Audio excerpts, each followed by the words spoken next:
वचन के द्वारा हम सबको आपके उनको धन्यवाद देता हूँ कि परमेश्वर ने मुझे फिर से खींच करके अपने वचन को शेयर करने के लिए बताने के लिए यहाँ पर आप लोग के सामने मैं एक छोटा सा कहानी बताना चाहूँगा।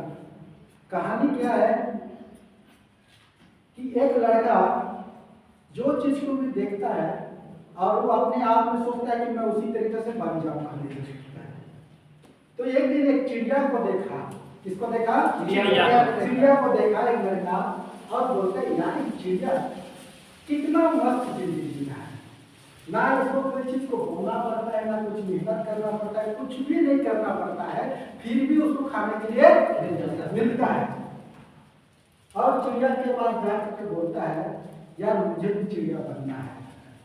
तो बोलता है कारण क्या है? वही कारण होता है कि आपको कुछ मेहनत नहीं करना पड़ता, सब खाने के लिए मिल जाता है। सही बात है कि सही बात। हम लोग के नजर में लगता है कि उसको फ्री में मिल जाता है, उसको कुछ मेहनत करना नहीं पड़ता है, लेकिन चिड़िया ने उसको सिखाया। उस लड़के को बताया ठीक है तुम चिड़िया बनना चाहते तो बन जाओ, लेकिन आप जो सोच रहे हैं वो कहीं ना कहीं गलत है। आप सोच रहे हैं मुझे फ्री में मिल जाता है, नहीं भाई। मैं सुबह जैसे उठता हूँ कि मुझे पेट का चिंता होती है। किसका चिंता होती है? पेट का चिंता होती है। उस घोंसला में जहाँ पर मैं बैठ कर आराम से रह सकता हूँ वहाँ मुझे आराम से रहने के लिए फुर्सत नहीं है। जैसे ही सुबह होता है मैं दूर दूर अपने भोजन की तलाश के लिए उड़ते हुए चले जाता हूँ। कहीं दाना मिलता है तो खा लेता हूँ, नहीं मिलता है तो फिर मैं आगे बढ़ता हूँ। प्यास भी लगता है तो कई जगह मुझे पीने के लिए पानी नहीं मिलता है। मैं ऐसे जगह में ढूंढने के लिए दौड़ते चला जाता हूँ, चाहे थक गया चाहे कुछ भी हो गया, लेकिन फिर भी मुझे क्या करना पड़ता है? उड़ते रहना पड़ता है सुबह से शाम तक। और जहाँ मुझे कहीं पानी दिखाई दिया मैं वहाँ पीता हूँ, नहाने को मन करता है नहाता हूँ, जो भी करना रहता है पानी से। इस तरीके से मुझे भी मेहनत करना किया। और आज उसने क्या कर रहा है? धान काटने का समय है, धान को अपने घर में घुसाने का समय है। तो मुझे भी लगा कि चलो यार हमें भी कुछ तो कुछ फल चाहिए। अभी वो अपना फल का इंतजार कर रहा है। जितना भी 3-4 महीने उसने मेहनत किया है, अभी वो क्या देखना चाह रहा है अपने घर में? अपने फसल को देखना चाह रहे कि मैंने इस बार कितना मेहनत किया हूँ और कितना हमारे घर में फसल आ रहा है, मैंने क्या मेहनत किया, क्या फल लाया है। तो इसी चलते आप लोग अपने बाइबल को निकालेंगे और यूहन्ना रचित सुसमाचार 15-16 नहीं चुना परंतु मैंने तुम्हें चुना है और तुम्हें नियुक्त किया है कि तुम जाकर फल लाओ और तुम्हारा फल बना। प्रेयर के एग्जाम के बाद सामना दे, उसके लिए कोई भी एग्जाम प्रार्थना मांगे। ज्ञान को सिखाने का ऐसा हमने दे दिया है तो आपको पॉजिटिव होने के धन्यवाद। फल लाने के विषय में बोलना है। परमेश्वर हमें क्या बता रहा है? आज हम चाहे छोटे हैं चाहे बड़े हैं, लड़का है चाहे लड़की है, जैसा भी उम्र के लोग हैं, हम लोग अपने उम्र के हिसाब से अपनी जिंदगी में क्या लाने की जरूरत है? फल लाने की जरूरत है। जैसे किसान आज अपना फसल को घर में घुसा है और वो अपने परिवार को बताएगा या पड़ोसी को बताएगा कि इन साल मैंने कितना धन कमाया है। तो आज हमें भी परमेश्वर देखना चाह रहा है कि जब से हमने प्रभु यीशु मसीह को जाना, समझा और अपने आप को उद्धार करता महसूस किया, उस समय से आज तक हमने परमेश्वर के लिए कितना फल लेके आया है। तो फल कहने से कई बार हम लोग को समझ में आता है यार पेड़ भी फल देता है, कोई फसल भी फल देता है, हम तो इंसान है, हम क्या फल देते हैं? हाँ, बाइबल यहाँ बताती है, गलतियों का पुस्तक 5:22 में बताती है कि आपके अंदर में आत्मा का फल सहन, इससे नम्रता और प्रेम, कृपा, भलाई, इस तरीके से बहुत सारे हैं। आत्मा का फल हमारे जीवन में आना जरूरी है, ठीक है। इसके लिए हम लोग कोई हमें जांच करेगा नहीं करेगा, लेकिन परमेश्वर हमसे चाहता है कि आप जिस उम्र से हैं उस हिसाब से आपके अंदर में आत्मा का फल होना चाहिए। क्या होना चाहिए? आत्मा का फल। हम एक दूसरे को कितना प्रेम करते हैं, कोई भी संकट मुसीबत आ जाता है तो उसमें हम कितना धीरज धर पाते हैं, या हम किसी के लिए भलाई कितना कर पाते हैं, ये चीज हमें जानने और समझने की जरूरत है। हम एक किसान के बेटे हैं और किसान चाहता है कि कोई भी फसल लगाता है, चाहे वो टमाटर लगाता है, बैंगन लगाता है, चाहे वो कोई भी मटर फसल लगाता है, वो उस पौधा पे क्या देखता है? फल देखता है। अगर जो पेड़ में फल नहीं लगता है तो किसान अपने अंदर में क्या हो जाता है? दुखित हो जाता है कि मैंने इतना मेहनत किया और इस साल मेरा फसल में कोई तरह की नहीं दिखाई दे रहा है, कोई फल नहीं लग रहा है। ठीक इसी तरीके से परमेश्वर जब से हम लोग प्रभु यीशु मसीह पर विश्वास किए तब से आज हमारे जिंदगी में कितना फल लेके आए हैं। चाहे आत्मा जीतने के विषय में हो, चाहे सुसमाचार सुनाने के विषय में हो, चाहे प्रार्थना करने के विषय में हो, चाहे जो कुछ भी जो हमारे परमेश्वर हम लोग से आशा करता है, हमने कितना उसमें खरा निकल पा रहे हैं। यह विश्ववाणी के संस्था के जो भी हेड है, वो भी यहाँ के कलीसिया जिसको उसने अपने आप को नियुक्त किया है, या जिस किसी को भी यह पादरी के रूप में, पास्टर के रूप में ठहराया है, उस संस्था के लीडर भी इनसे भी पूछता होगा, पास्टर जी से पूछता होगा, इतना दिन तुमने शिकायत करते हुए समय पार कर दिया, लेकिन आपके चर्च में कितना विश्वासी जो आज मजबूत खड़ा है? नहीं भी पूछता है तो अपने आप में हम कैसा सेवक है इसको जानने की जरूरत है। अगर हम फल नहीं लेके आएंगे इस दुनिया में तो परमेश्वर हमें महास्वर्ग में जगह देगा, क्योंकि हमें किस लिए चुना है? उस संसार से हर एक परिवार से एक एक जन को चुन चुन करके यहाँ पर लेके आया है। लाने के पीछे मकसद यही है कि तुम फल लाओ। एक पौधा जो छोड़ाता है उसके अगल बगल तरह तरह के घास फूस कागज की चीज रहता है, अन्य बहुत सारे पौधे हो जाते हैं जिसे रोपने के बाद उसको निकवन करते हैं। क्या करते हैं? निकवन करते हैं। जो अच्छे फसल के अगल बगल जो भीड़ भड़का लगाने वाले पौधे रहते हैं उसको उखाड़ के फेंक देते हैं ताकि तुम सुरक्षित होकर के आगे बढ़ पाओ और एक दिन फसल होकर के यहाँ आए हैं, फल देने के लिए आए। लेकिन फिर भी अगर फसल नहीं दे रहे हैं तो परमेश्वर हमसे खुश हो जाएगा? नहीं खुश होगा। ठीक इसी तरीके से संस्था यहाँ के सेवक जो परमेश्वर के दास, जिसको हम पास्टर बोलते हैं, अगुआ बोलते हैं, लीडर बोलते हैं, उनसे आशा करता है। और इनके बच्चे हम विश्वासी हुए, ये भी हमसे आशा करता है कि एक एक विश्वासी जन हम लोग कितना फल लेके आए। अगर जिस दिन हम लोग एक एक व्यक्ति एक एक जन को चर्च में लाने के लिए अगर प्रयास कर दिया जाए तो आज 7-8 व्यक्ति परिवार है, वो तुरंत के तुरंत कितना हो जाएगा? 16 भी हो जाएंगे, 32 भी हो जाएंगे, 64 भी हो जाएंगे। इस तरीके से धीरे धीरे फल इतना बढ़ जाएगा, इस चर्च को तोड़ के बढ़ता चर्च बनाना। लेकिन जब हम लोग इस तरीके से अपने अंदर में जागृति लाएंगे, फसल लाने के लिए हम लोग कुछ अपने अंदर में जोश लेके आएंगे, तभी ये संभव हो पाएगा। प्रार्थना जरूर करते हैं, विश्वास करते हैं जरूर, लेकिन उसके साथ में याकूब का पुस्तक में बताता है 2:20 में कि कर्म के बिना विश्वास बेकार है। हम यहाँ कितनों गिड़गिड़ा ले, कितनों प्रार्थना कर ले, सब कुछ कर ले, लेकिन एक पौधा लगा दिए और उसको जा करके हमने कभी ध्यान नहीं दिया, कुछ भी नहीं किया, कर्म नहीं किया, तो क्या फसल रहेगा या मरेगा? मर जाएगा। कर्म तो करना पड़ेगा।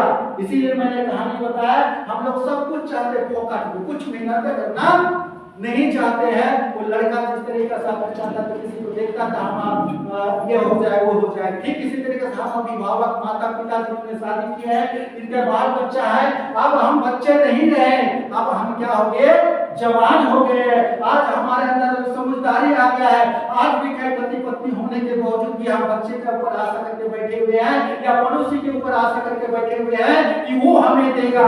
हम किसी का बिल्डिंग को देख करके आशा करते हैं कि खास हमारा बिल्डिंग ये हो जाता, किसी का गाड़ी घोड़ा को देख कर हमें आशा लग जाता है कि खास हमारे गाड़ी हो जाता, यूं ही आ जाता करके सोचते हैं। क्या यूं ही हमारे पास आ जाएगा? नहीं दोस्तों, उसने उस गाड़ी और बंगला कार जो कुछ भी अपने बच्चों के लिए फैसिलिटी दिया है, उस फैसिलिटी को पाने के लिए क्या उसने किया है, वो कुर्बानी हमें करना पड़ेगा, तब हमारे घर में आएगा। कर्म के साथ में प्रार्थना भी जरूरी है। ऐसा नहीं कि हम कर्म करें और प्रार्थना को भूल गए, ऐसा भी नहीं होगा, क्योंकि कर्म के साथ में विश्वास।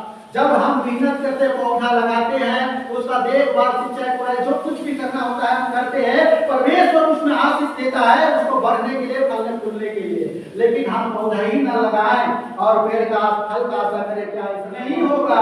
इसलिए हम लोग को मेहनत करना पड़ेगा। इसलिए मत्ती रचित सुसमाचार में कहता है 28 का 19-20 पद में कहता है, अब सोने का समय नहीं है, जाओ, क्या कहता है, जाओ और लोगों को सुसमाचार सुनाओ। और जो लोग भी आपके वचन के अनुसार से चलने की कोशिश करते हैं, सिखाओ, उसको वचन सिखाओ, और जो लोग उसको मानते हैं उसको पिता पुत्र आत्मा के नाम से बपतिस्मा दो और बैठे रहो, आराम करते रहो। कहता है नहीं, उठ, अब सोने का समय नहीं है। यशायाह 60 का पहला अध्याय में कहता है, उठ, अब प्रकाशमान हो गया, क्योंकि आपको सच्चाई पता हो गया, दूसरे को सच्चाई पता नहीं है। आपको कैसे विश्वास और सही रास्ता में चलना है, परमेश्वर ने आपको चुना है, परमेश्वर ने आपको सामर्थ्य दिया है। आपको अच्छाई क्या है, बुराई क्या है, आपको दिखाई दे रहा है। जो पाप में फंसे हैं उसको दिखाई नहीं दे रहा है। वो एक नरक में जा रहे हैं, उसको बचाने के लिए मैंने आपको चुन के लेके आया हूँ। आराम करने का टाइम नहीं है, जल्दी से तुम उठ और सुसमाचार है। आराम करने का टाइम है, आराम करने का टाइम नहीं है। ठीक इसी तरीके से जो कुछ भी चाहिए हम लोग को जिंदगी में, हम लोग माँ बाप को भी मेहनत करना पड़ेगा। अपने बच्चों के लिए जो कुछ भी फैसिलिटी चाहिए उसको पूरा करने के लिए हम लोग को मेहनत करना पड़ेगा। प्रार्थना के साथ साथ मेहनत भी। मनुष्य जाति आदम और हवा को इस धरती में भेजने से पहले, इस दुनिया में सृष्टि करने से पहले, उसने भी हमारे लिए जितने भी तमाम फैसिलिटी की जरूरत था, सुविधा की जरूरत था, उस सारे फैसिलिटी उत्पत्ति का पहला अध्याय में दे चुका। उसके बाद हम लोग ने क्या सृष्टि किया कि दुनिया में सुविधा लाने से पहले उत्पत्ति किया, बताइए। सुविधा पहले किया ताकि हमारा बच्चा को किसी प्रकार का दुख और तकलीफ मुसीबत उठाना ना पड़े। लेकिन आज हमारा बाल बच्चा भी हो गया तो भी कहीं लोग क्या कर रहे हैं, निर्फिक्र सोए हुए हैं। उनका टाइम आएगा तो वो अपना जान लेगा। बच्चों के लिए जो सुविधा चाहिए, अच्छा स्कूल कॉलेज में पढ़ाने के लिए, उनके लिए किताब कॉपी जो कुछ भी फैसिलिटी चाहिए, कपड़ा लता देने के लिए, वो सारा चीज का हम माता पिता को क्या करना चाहिए, मेहनत करना चाहिए। इसीलिए बाइबल में कहता है कि अगर तुम अपने पैर में खड़ा होने का सामर्थ्य नहीं है तब तक तुमको शादी ब्याह भी करना नहीं है। लेकिन हम लोग क्या करते हैं, जवान लड़का लड़की जो लोग बढ़ रहे हैं, ध्यान से सुन ले, जिसके कान है वो ध्यान से सुन ले। अगर आपने पहले जिंदगी में सुख चाहा, आपने पैर में खड़ा नहीं हुआ और पहले शादी ब्याह के लिए घूरा घूरी करना शुरू कर दिया तो भैया लाइफ में आपकी जिंदगी में प्रॉब्लम आने वाला है। क्योंकि आपने फैसिलिटी पहले पूरा नहीं किया, अपने पैर में खड़ा नहीं हुआ है और पहले आपने मौज मस्ती के लिए सोच लिया। इसलिए जो पहले सुख उठाएगा बाद में दुख उठाएगा, और जो पहले दुख उठा लिया और संकट उठा करके अपने पैर में खड़ा होने के लिए सीख लिया, वो बाद में आराम का जिंदगी जिएगा। क्योंकि आप जब तक अपने अंदर पैर में खड़ा नहीं हुए तब तक शादी मत करो, तब तक मम्मी पापा के अधीन में आप रहो। किसका अधीन में रहो, मम्मी पापा के अधीन में रहो। क्योंकि शादी ब्याह के बाद आपको एक अलग जिंदगी जीना पड़ेगा। क्या करना पड़ेगा, अलग जिंदगी जीना पड़ेगा। उस दिन के बाद मम्मी पापा थोड़ा सा आप जाता है तो भैया उसको अलग कर दिया जाता है, वो अपने आप उड़ता है। अब बताइए, जो व्यक्ति अपने खुद कमाने के लिए नहीं सीखा है और एक जन को लेके आ जाएगा, उसका खर्चा डबल हो जाएगा, मेंटेनेंस होगा। उसके बाद हम लोग परमेश्वर को दोष देंगे, अपने मम्मी पापा को दोष देंगे, यार दोस्त को देंगे, तो कोई सुनने वाला है, कोई सुनने वाला नहीं है। इसलिए अपने पहले पैर में खड़ा हो जाए। कैसे हम अपने, चाहे आत्मिक जीवन हो, चाहे शारीरिक जीवन है, चाहे जो कुछ भी जीवन है, अपने पैर में सही तरीके से खड़ा होने के लिए सीख जाना है। उसके बाद में आप डबल लेकर उसका खर्चा करेंगे। दो हो जाने के बाद तीसरा आने के लिए कोई टाइम नहीं है। कैसे मेंटेन करेंगे, कुछ दिन के बाद अच्छा घर चाहिए रहने के लिए, रेंट वाला झगड़ा करते रहेगा, जब रेंट में हम लोग रहते हैं, जो लोग रेंट में रहा है उनको पता है, चलो शादी ब्याह कर लिए, कोई गलत से अगर अपने मर्जी से लेके आए तो घर परिवार साइड कर दे, जाओ बेटा तुम हमारा बात नहीं माना, तुम पहले शादी ब्याह कर रहे, तुम घर यहाँ छोड़, आपको डेरा बनाना पड़ेगा, लोगों का खर्चा नहीं सोचना पड़ेगा, परेशान हो जाएगा, आपको अच्छा घर चाहिए, द्वार चाहिए, कहाँ से कर पाएंगे, दिक्कत होगा कि नहीं होगा, दिक्कत हो जाएगा। इसलिए पहले मौज मस्ती को हमें देखना नहीं है, पहले अपना पैर में खड़ा होने के लिए सोचना पड़ेगा और तब जाके हमारे जिंदगी में किसी प्रकार का तकलीफ, अमीर घर में रईस घर का नहीं है, हालांकि हम लोग किसान घर के बेटे ही हैं। तो परमेश्वर कहता है जिन्होंने प्रभु यीशु मसीह को अपना उद्धारकर्ता स्वीकार ग्रहण कर लिया, वो क्या हो गया, उसका पुत्र होने का अधिकार दे दिया। तो आज हम लोग ने जिन्होंने भी परमेश्वर को अपना यीशु मसीह उद्धारकर्ता ग्रहण कर लिया, हम उसके संतान हैं। जब हमारा पिता परमेश्वर इतना मेहनती है, वो भी हमसे चाहता है, आशा करता है कि तुम भी मेहनती हो। क्या आशा करता है, तुम भी हम मेहनती हो। तो आप अपने आप को सोच लीजिए, एक मेहनती परमेश्वर का बेटा कैसा होना चाहिए, लुच्चे लफंगे लापरवाह कुड़िया कैसे होना चाहिए, मेहनती होना चाहिए।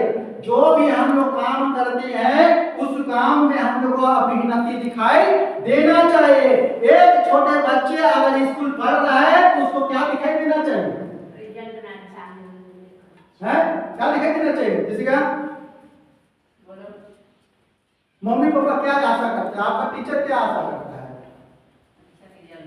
अच्छा रिजल्ट, है ना, क्या चाहता है, अच्छा रिजल्ट चाहिए, क्योंकि आप लोग का खेती बाड़ी वही है, क्या है, अच्छा से पढ़ाई करना और अच्छा नंबर लेकर के मम्मी पापा को खुश करना है, ये चीज है। तो आज हम लोग को हमारा पिता मेहनती है और हम उसके बेटे उड़िया रहेंगे, तो बनल बाप का बिगड़ल बेटा कहना, क्या कहना पड़ेगा, बनल बाप का बिगड़ल बेटा कहेंगे। इसलिए आप लोग अपने मम्मी पापा का अगर आदर सत्कार करते हैं, अगर प्रेम करते हैं, तो अपने मम्मी पापा का नाम ऊंचा करने के लिए क्या करना पड़ेगा, आपका मेहनत कैसे दिखेगा कि आप बहुत अच्छा मेहनत कर रहे हो। पढ़ाई लिखाई चाहे आप खेल कूद करते हैं, तो जब भी स्कूल में कंपटीशन होता है तो कुछ ना है लेके आना पड़ेगा। यहाँ बचत में कभी कभी एग्जाम होता है, यहाँ पर भी आपको कुछ ना कुछ जो भी गिफ्ट मिलता है, किसी बच्चा को छोड़ना नहीं। अगर जो बच्चा छूट गया, कोई गिफ्ट नहीं लिया, तो वो बच्चा कैसा बच्चा होगा, कैसा होगा, समझ में आ रहा है कि मेरा बोलना, नहीं बोलना पसंद नहीं पसंद आ रहा है, नहीं समझ में आ रहा तो उतर के जाना।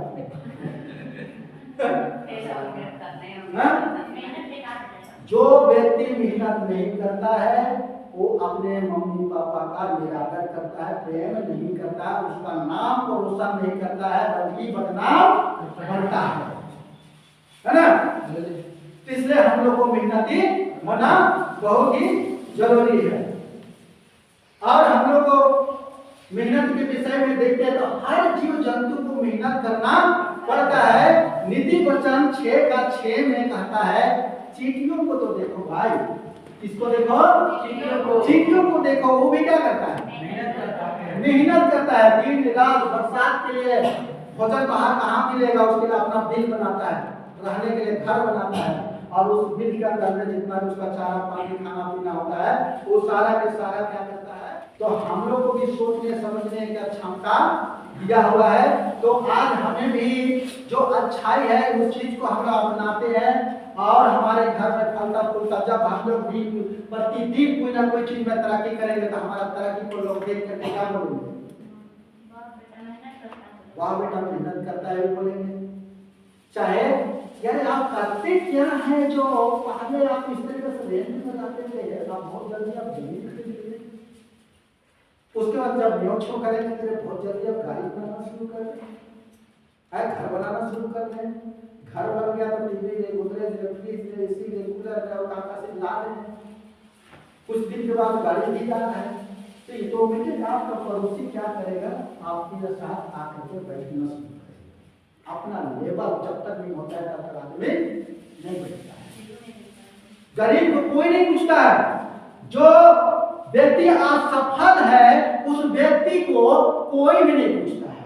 जब आप सक्सेस हो जाइएगा, जब आप सफल की ओर चल जाइएगा, तो एक से एक जो व्यक्ति आपसे बैर करता है, जो व्यक्ति आपसे घृणा करता है, वो व्यक्ति आपके पास बैठना शुरू करता है। आप बैठेगा तो और चाय पानी को पीने के साथ साथ कुछ तो बात होगा। और बात यही पूछेगा कि जब आपने यहाँ पर आया था उस समय तो आपके पास कुछ नहीं था, फायदे आप लोग आए थे और रेंट में छोटा सा आते थे, लेकिन आप दिनों दिन देखते देखते आप लोग तो हम लोग से भी आगे निकल जा रहे। क्या बात है? तो हम लोग बोल सकते हैं काम तो वही करते हैं, आप धीरे देखते ही हैं, लेकिन परमेश्वर इसके हम लोग को आशीष दिया है, ठीक ना। जो भी हम लोग काम कर रहे हैं उसमें क्या करता है परमेश्वर आशीष देता है। इसलिए हम लोग जो भी करते हैं वो धीरे धीरे फलवान होते जाते हैं। सही बात है कि नहीं? तब उसके बाद उसको सुसमाचार आप सुना सकते हैं। एक आदमी जीवन में हम लोग उसको क्या कर सकते हैं, सुसमाचार सुना सकते हैं। आप भी आप इस तरीके से करेंगे, विश्वास करेंगे हमारा परमेश्वर आशीष देने वाला है, यहोवा यीरे परमेश्वर है। वो जो उसके ऊपर विश्वास करता है उनके हर एक घटी कमी को पूरा करने वाला यहोवा चल रहा है। उसको बताएंगे तब धीरे धीरे वो उसके अंदर में परमेश्वर कार्य करने शुरू करेगा। अगर आपसे बैठना शुरू कर दिया, वचन सुना दिए, घर में आके उसके लिए प्रार्थना करना है। क्या करना है? हालांकि आपके घर में आए तो ठीक है, उसको जाने देने के बाद उससे स्पेशल उसके लिए प्रार्थना करना है, प्रभु जी तूने एक फसल हमें दिया है। उतना दिन हमसे बातचीत नहीं करता था, लेकिन आज हमारे पास उसने खुद चल के आई और हमने उसे ऐसा ऐसा बात विचार किए। परमेश्वर ये जो बीज बोए हैं, छोटा सा बीज बोए हैं, वो भी दिन प्रतिदिन उसके जिंदगी में आगे बढ़े। तब परमेश्वर उसका विश्वास को बढ़ाएगा और वो धीरे धीरे चर्चा में संगति करेगा। नहीं प्रार्थना करेंगे तो बच्चा तो बीज बोए, लेकिन वो उधरे रह जाएगा। आना तो चाह रहा था, आत्मा बचना तो चाह रहा था, लेकिन बचाने वाला उसके लिए सही वर्कर नहीं मिला, जिसके चलते आत्मा क्या हो जाएगा, हो जाएगा।